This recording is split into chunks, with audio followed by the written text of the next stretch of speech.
बिस्मिल्लाहिर्रहमानिर्रहीम। Dear students, आज का हमारा जो टॉपिक है वो है ओशंस।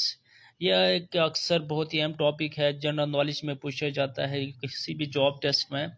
तो वहाँ पर आपसे पूछा जाता है कि भाई सबसे बड़ा समंदर कौन सा है। तो वहाँ पे कंफ्यूजन होती है कि भाई स्पेसिफिक है, अटलांटिक है, इंडियन है, सौदर्न है, आर्टिक है। तो आज की वीडियो में मैं आप लोगों को एक सिंपल सा फार्मूला आप लोगों को सिखाने वाला हूँ। उस फार्मूले के तहत आप इन जो ओशंस हैं, टोटल जो बहर हैं दुनिया में, आप उनके नाम को कभी भी नहीं भूलेंगे।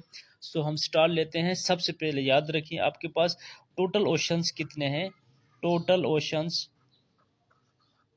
टोटल, तो टोटल ओशन याद रखें ये कितने हैं, 5 हैं। कितने हैं टोटल ओशंस हैं हमारे पास, 5 हैं। ठीक है, अभी जो फार्मूला है, फार्मूला ये है, आप लोगों ने इस फार्मूले को हमेशा याद रखना है। देखो पैसा तो सबके पास होगा, ठीक है, पैसे आप सबके पास होंगे।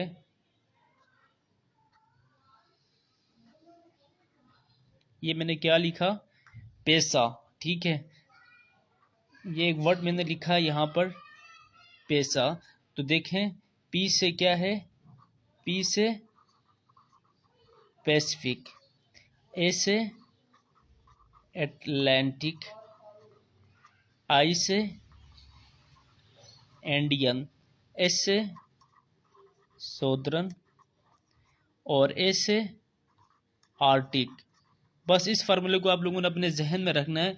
अभी आपसे क्वेश्चन आता है कि भाई द लार्जेस्ट आपके पास जो ओशन है, फॉर एग्जांपल आपसे क्वेश्चन आता है लार्जेस्ट ओशन कौन सा है, तो आप क्या कहेंगे, पैसिफिक है। अगर आपसे कहा जाता है थर्ड लार्जेस्ट कौन सा है, तो आप कहेंगे भाई थर्ड लार्जेस्ट तो इंडियन ओशन। और अगर आपसे पूछा जाता है सबसे स्मॉलेस्ट ओशन कौन सा है, तो आप क्या कहेंगे, आर्टिक ओशन। ठीक है। इसी तरह अगर आपके पास कोई एमसीक्यूज आता है, एमसीक्यूज फॉर एग्जांपल आपके पास ये होता है कि ये मैंने क्या, डीपेस्ट पार्ट ऑफ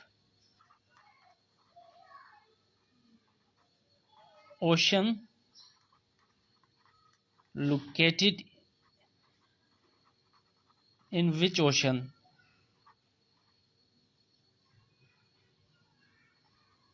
तो आपके पास आंसर क्या होगा, इसका आंसर आपके पास होगा भाई पैसिफिक।